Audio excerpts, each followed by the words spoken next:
Merci beaucoup. Bah, écoutez, j'appelle la communication du professeur Végout sur les phalloplasties. Non? Il y avait une question? Pardon.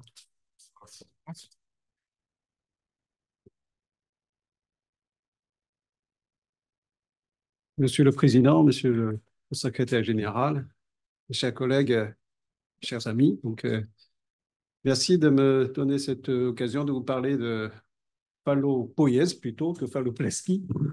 Pourquoi? Parce que je considère que, comme McEvoy le disait aussi, que le phalloplastie, c'est plutôt désigner quelque chose qui existe, plastie. Poïèse, c'est plutôt désigner quelque chose qui n'existe pas ou à recréer quelque chose. Donc, je pense que, en bon français, la phallopoïèse doit être plus adapté que le phalloplastie qui est très à la mode dans la littérature anglo-saxonne.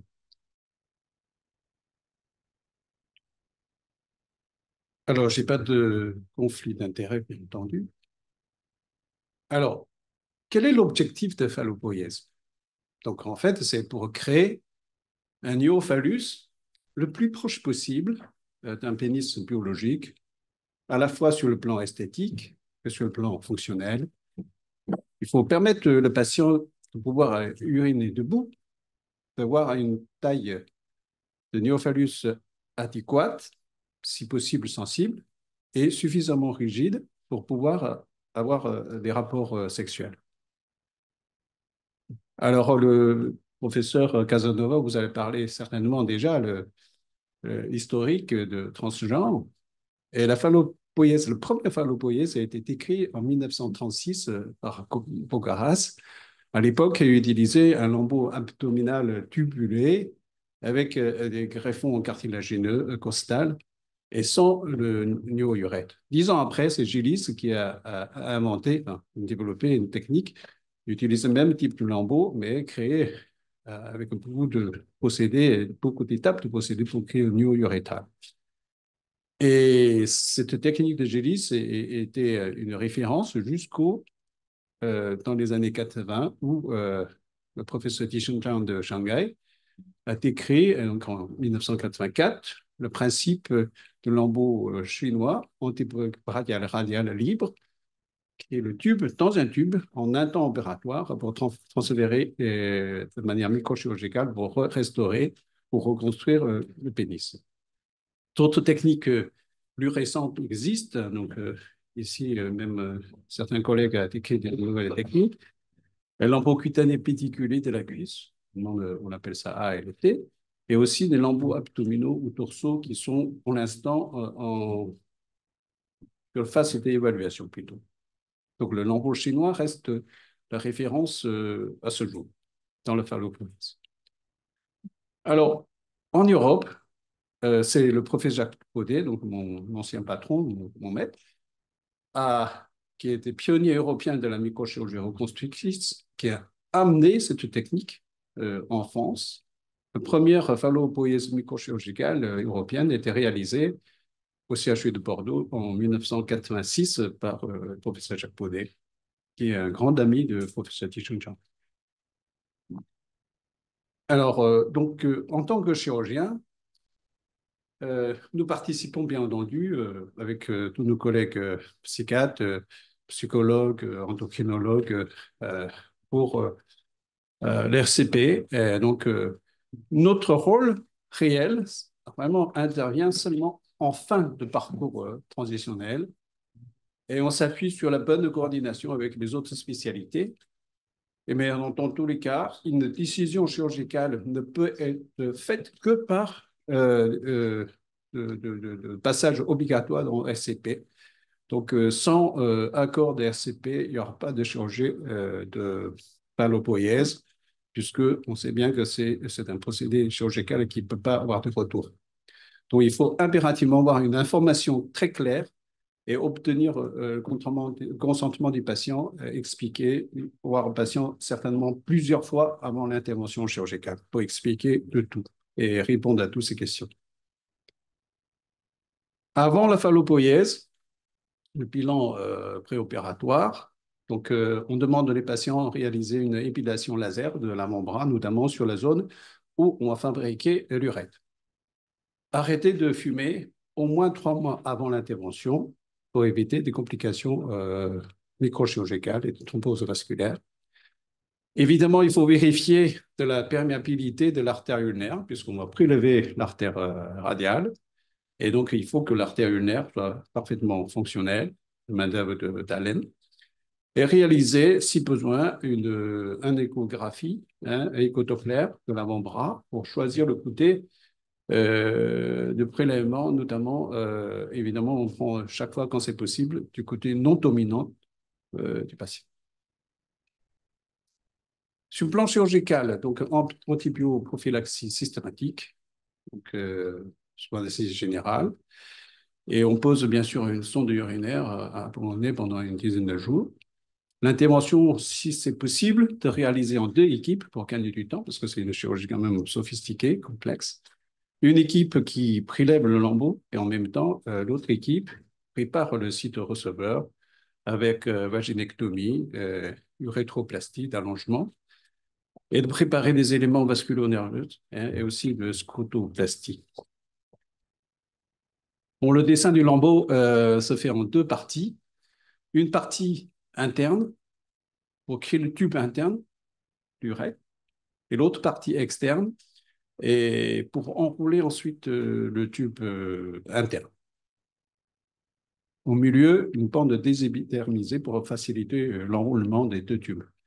Voilà, je ne rentre pas dans tous les détails techniques, c'est assez complexe, mais quelques points importants, c'est surtout, ce sont des détails qui vont conditionner la réussite. Donc, le détail technique, il faut que le prélèvement soit parfait, précis, sous loupe, et avoir des hémostases extrêmement soigneuses pour qu'à la fin, le lambeau ne saigne pas et que toute la vascularisation est concentrée dans le lambeau, pas des fuites, pas de fuites de sang, qui peut diminuer la vascularisation d'un lambeau qui est très grand.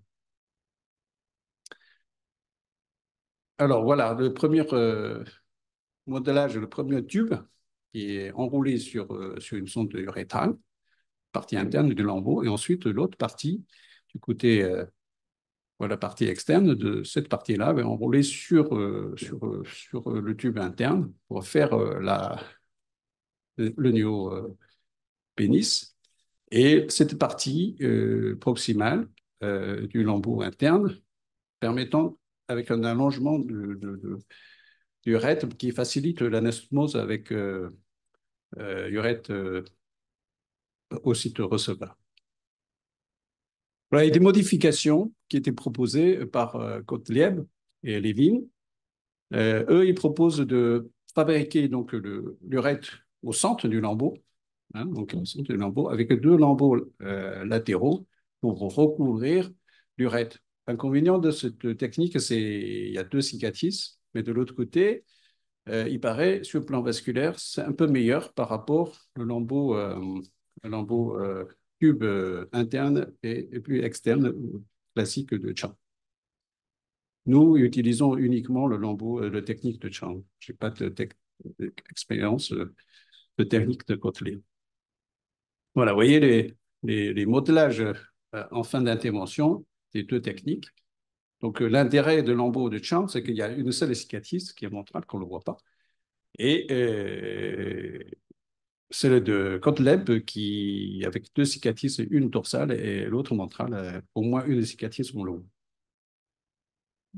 Alors, la transplantation se fait sous microscope. Dans le premier temps, bien sûr, d'abord l'anastomose urétrale, c'est le termino-terminal. Donc, avec l'anastomose doit être faite parfaitement bien parce que beaucoup de complications, je verrai tout à l'heure, au moins un tiers de patients qui a des soucis post-opératoires, des fistules urétrales. Donc, il faut vraiment bien réaliser cette anastomose urétrale. Ensuite, on réalise des sutures ou pontages veineuses, artérielles, selon localisation selon la situation locale des vaisseaux receveurs. Et moi, personnellement, je répare une artère avec montage essentiellement et au moins 2 ou 3 veines pour améliorer, enfin, pour garantir la bonne vascularisation du lambeau. Les nerfs, quand c'est possible, il faut toujours les réparer pour donner la sensibilité euh, des verges reconstruites. Alors, le citonneau du lambeau a été préparé, traité tout de suite en un temps. Alors, on a la chance de voir depuis une quinzaine d'années Matriterm. Donc, c'est une matrice pour artificielle, ou entre guillemets, et qui permettant de couvrir le citonneur et de recevoir d'emblée une greffe d'eau mince, hein, donc en un temps opératoire, et ça diminuer considérablement les séquelles au niveau du citonneur. Le patient ensuite transféré dans le service, dans une chambre chauffée à 27 degrés, euh, donc avec antibioprophylaxie et traitement classique de lambeau libre, et surveillé par une équipe infirmière formée. Donc au départ, c'est tous les heures, passer voir, contrôler la couleur, la chaleur, le pouls et éventuellement avec un Doppler portatif pour surveiller la vascularisation. En moyenne, les patients restent une semaine dans une chambre chauffée et on le garde pendant 10 jours pour surveiller si tout va bien et ensuite on laisse sortir. Et les complications. Les complications, malheureusement, il y en a. Et même, on considère qu'il y en a beaucoup encore. Il faut les diminuer. Ces complications, notamment, c'est sur le plan vasculaire et sur le plan urologique. Alors, récemment, on a fait une méta-analyse sur les cirés des phallopoïèses publiées, 1300 cas analysés. Donc, il constate qu'il y a presque 10% de complications vasculaires, donc c'est beaucoup, pour une nécrose partielle au total 2,4%. Et beaucoup de complications urologiques, presque un cas sur trois présente de sténose ou des fistules urétrales. Donc, c'est un problème réel, donc il faut savoir le traiter. Et souvent, on le traite évidemment secondairement quelques mois plus tard. Alors, pour les prévenir de ces complications, il faut maîtriser parfaitement les techniques microchirurgicales, évidemment, et surtout aussi devoir des soins post-opératoires de bonne qualité. Alors, la chirurgie secondaire comprend d'abord, bien sûr, traitement des complications urétrales, des sténoses ou des fistules. On réalise ce type de traitement souvent 6 mois, 3 à 6 mois après le premier temps opératoire.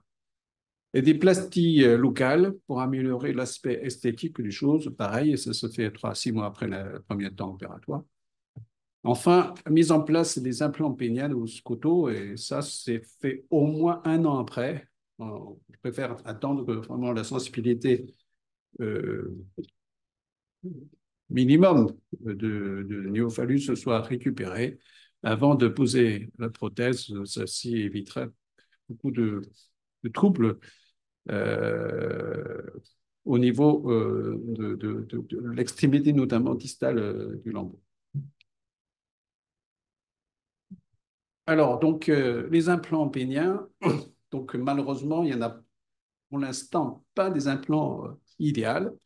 On a deux types d'implants, soit confortables, soit semi-rigides. Alors, les implants gonflables, c'est ce qu'on utilise le plus. Par rapport au semi-rigide, donc l'implant gonflable va donner une meilleure érectilité et de rigidité, mais l'utilisation parfois est difficile parce que le mécanisme est complexe pour les patients. Ils utilisent la pompe et la pompe sur un tout petit espace, ce n'est pas toujours simple. Donc là, il y a des travaux à faire avec des fabricants des implants pour améliorer ce genre de choses. Il paraît que certaines sociétés en train de développer des implants qui peuvent être contrôlés par télécommande avec un micromodeur dans l'implant. Et donc, c'est pas encore que le plan marché, c'est pas encore, on n'a pas ce genre de produit encore. Il y a phase de recherche. Alors, les séquelles et les décide d'honneur. Donc, malgré toutes les précautions qu'on met, donc il a quand même des séquelles au niveau des sites d'honneur de la membrane. Pour une peau claire, donc là, la greffe de peau est plus acceptable, on dirait, comme la photo de gauche. En revanche, pour une peau plus pigmentée, et donc la greffe est plus marquée et ça peut poser un problème pour certains patients au niveau socio-professionnel. En conclusion, je vais vous dire que la phallopoïèse est une procédé complexe qui est long, vraiment nécessite une bonne coopération, je dis bien coopération, entre le soignant et les soignants et le patient, pour que le patient comprenne tous les procédés et les risques potentiels. Malgré les raffinements apportés, donc aucune technique n'est pas parfaite pour l'instant, mais l'embryo-débrayage radial libre reste la technique de référence à l'état actuel, grâce à son anatomie qui est fiable et resensibilisation possible, et qui nous permet d'avoir un aspect très proche d'un phallus natif, et le tube dans un tube en un temps opératoire pour régler beaucoup de problèmes. Mais une optimisation de la technique semble nécessaire dans le futur afin de minimiser les complications en post-opératoire et pour établir aussi un véritable code standard technique chirurgicale. Je vous remercie. Merci beaucoup, professeur Hu. Le nombre de complications est quand même supérieur à 40%, ce qui est quand même beaucoup. Une question, pourquoi il faut rester à 27 degrés pendant une semaine? Alors, parce que c'est pour dilater les vaisseaux, en fait. Ouais, parce que c'est des micro-anastomoses. Oui, oui. Et il vaut mieux quand même voir des vaisseaux suffisamment dilatés pour le sang circuler bien que de spasmes des vaisseaux. Oui.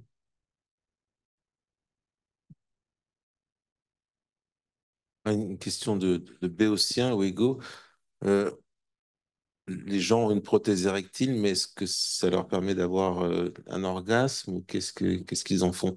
Ouais, donc c'est très difficile de mesurer la satisfaction euh, réelle, enfin, palpable, enfin, mesurable. Mais la plupart des patients, après l'intervention, sont satisfaits d'un plan posé. Mais il y a des patients, enfin, je pense que tous ceux qui font ce type d'intervention ont eu ce genre de problème. J'ai certains patients, au départ, quand on n'a jamais vu ce genre de problème, tu n'expliques pas. Un jour, j'ai vu un patient arrive à la consultation avec le pointe des pénis rouge. Pointe. On dirait c'est une petite escarre qui commence à développer. Je dis, tiens, c'est quand même bizarre. Et donc, je lui pose des questions. Comment se fait bon. En fait, il a gardé la pompe en action pendant 5 heures. Pendant 5 heures. Et donc, le pénis est tendu pendant 5 heures. Et bien, comme il n'y a pas une sensibilité extraordinaire, eh ben, là, ça crée une sorte d'escarre. Et bien, petit à petit, il s'est nécrosé la pointe. Donc, eh ben, il est obligé d'enlever l'implant et fermer et attendre quelques mois après pour le remettre. Donc, c'est très, très difficile de. Comme ces patients-là, ils n'ont pas une sexualité ordinaire, on peut dire ça. Et donc, il faut vraiment les expliquer en avance les précautions à prendre pour éviter des complications après. Docteur de Mestier. La réapparition de la sensibilité arrive au bout de combien de temps en moyenne? Alors, c'est rarement dans 6 mois. En moyenne, c'est à l'entour de 8 ou 9 mois si on répare les 2 nerfs. Donc, voilà. Pour être sûr, poser l'implant, il faut faire après 12 mois, au premier temps opératoire. Pas faire. Professeur Jeunet. Et la demande, en fait, est très inférieure à celle des vaginoplasties, non? Oui, largement, ouais. Ouais. Et c'est probablement lié au taux de complications ou pas forcément? C'est comme tout à l'heure, disait donc il y a des gens qui ne demandent pas, en fait, le premier temps fini, et donc ils sont déjà contents de leur transformation, ne cherchent pas de voir absolument une érectilité. Donc ça, c'est ça. Et deuxième chose aussi, c'est peut-être aussi lié quand même, les complications restent assez élevées, hein, donc c'est pas rien. Ouais. Oui. Oui, je voudrais vraiment féliciter le professeur pour cette magnifique démonstration et ces très très beaux résultats. C'est vraiment des opérations très complexes. Et je voulais lui poser la question suivante. Bien que je ne fasse pas ces reconstructions par microchirurgie, il m'est arrivé par une fois d'avoir un patient qui a demandé une amputation secondaire parce qu'il avait vu des problèmes psychologiques graves et qu'il avait juré à sa maman qu'il redeviendrait une femme après la mort de sa mère. Et je n'avais absolument pas dépisté avant de l'opérer qu'il avait ce genre de préoccupation. Et je voulais savoir si vous avez eu cette expérience de dépose de ce travail énorme que vous avez effectué d'une phallopoïèse réussie et le patient demande son amputation. Merci, Monsieur Miss, pour votre question. C'est une très bonne question. Alors, personnellement, j'ai eu un seul cas qui est justement après l'intervention, tout est terminé, prothèse posée, une bonne fonction correcte, on peut dire ça. Et un jour, il changeait d'avis. Il dit non, je veux plus être un homme. Je vais retourner, enfin, pas comme une femme, mais non binaire. Il posait question. Et jusqu'à il est en attente pour l'amputation. Voilà, pour l'instant, c'est pas fait. Donc ça, c'est un cas personnel. Par contre, on a un autre cas. Et lorsque j'étais chez M. Baudet à Bordeaux, et 92, 93 par là. Donc, à l'époque, mon collègue a préparé le lambeau en 2 temps, en fait. Le premier temps préfabriqué sur l'avant-bras, parce que c'est trop lourd. Et secondairement, 15 jours, 2 semaines, 15 jours après, on fait le transfert. Donc, lorsque le patient, le lambeau préparé sur l'avant-bras, premier pansement, quand le patient a vu le lambeau sur l'avant-bras, a celui tellement euh, il n'a jamais imaginé ça doit être comme ça. Et donc là, vraiment, c'est la catastrophe. Donc il demande d'arrêter tout. On est obligé d'amputer le lambeau au niveau de la... Ça arrive. Donc la préparation psychique, enfin, je pense que c'est une décision importante à prendre. Il faut vraiment préparer, voire beaucoup discuter avec le patient avant d'entamer ce type d'intervention chirurgicale. Le RCP, c'est capital. Et des consultations préopératoires, je pense qu'il faut les voir au moins 3 fois, voire 4 fois, avant de réellement rentrer dans l'action réelle. Merci. Le RCP est légal en plus, hein. C'est obligatoire. Oui, tout à fait. Ouais. C'est obligatoire. Ben écoutez, merci beaucoup, professeur Rue.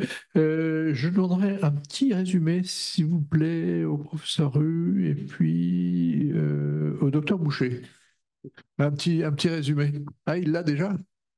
Non, non, un petit résumé pour. Ouais. Ah oui, oui, d'accord. OK. Donc j'appelle le docteur Boucher. Oui, oui, excusez-moi.